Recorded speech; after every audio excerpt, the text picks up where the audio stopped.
Ladies of Reddit, what's the most unexpectedly romantic thing someone ever did for you? So this isn't your typical, he surprised me with roses and a trip to Paris story. Though if that's happened to you, I'm not jealous at all. Okay, maybe a little. This is about my now boyfriend Kevin, who I initially thought was the least romantic person on the planet. We worked together at the same firm for about a year before we started dating. Kevin was always the quiet, serious guy who wore the same 5 button-downs on rotation and ate the same lunch every day. Not exactly Mr. Spontaneous Romance, you know? But he was reliable, smart, and had this dry sense of humor that would catch you off guard. We gradually became friends through project collaborations and coffee breaks. About 2 years ago, my grandmother passed away. She basically raised me after my parents divorced, and we were incredibly close. I was devastated but trying to hold it together at work because I had this massive presentation coming up that I couldn't reschedule. I hadn't told anyone at work except my direct supervisor. I was planning to take bereavement leave right after the presentation. The morning of the presentation, I was a complete mess internally, but putting on my best professional face.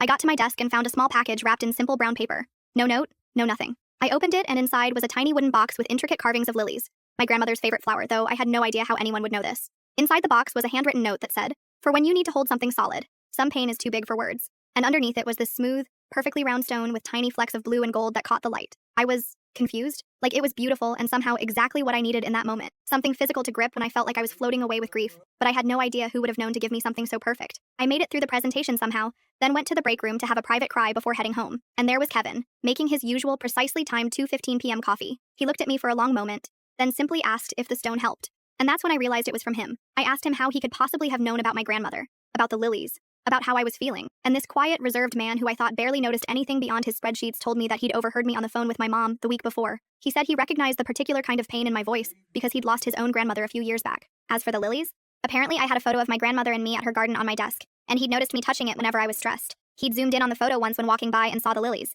The stone was from a collection he kept. He told me he'd always found comfort in holding something solid when emotions felt overwhelming. And here's the thing that got me. He wasn't trying to fix my pain, or distract me from it, or make some grand romantic gesture. He just wanted to acknowledge it and give me something to help move through it. He didn't even want credit. We started dating about 3 months later, and I discovered that Kevin isn't unromantic at all. He just has a different understanding of romance than most people. He notices things, the small things that most people overlook, and he responds to what you actually need, not what movies and commercials tell him you should want. Last week was the 2-year anniversary of my grandmother's death, and I found another small package on my pillow. Inside was a tiny glass vial with seeds from the same variety of lily that my grandmother grew, along with instructions for planting them.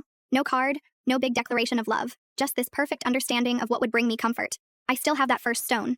I keep it in my pocket during important meetings or difficult days. Sometimes I catch Kevin watching me touch it, with this quiet little smile that says he understands. And honestly, that understanding feels more romantic than all the roses and chocolates in the world.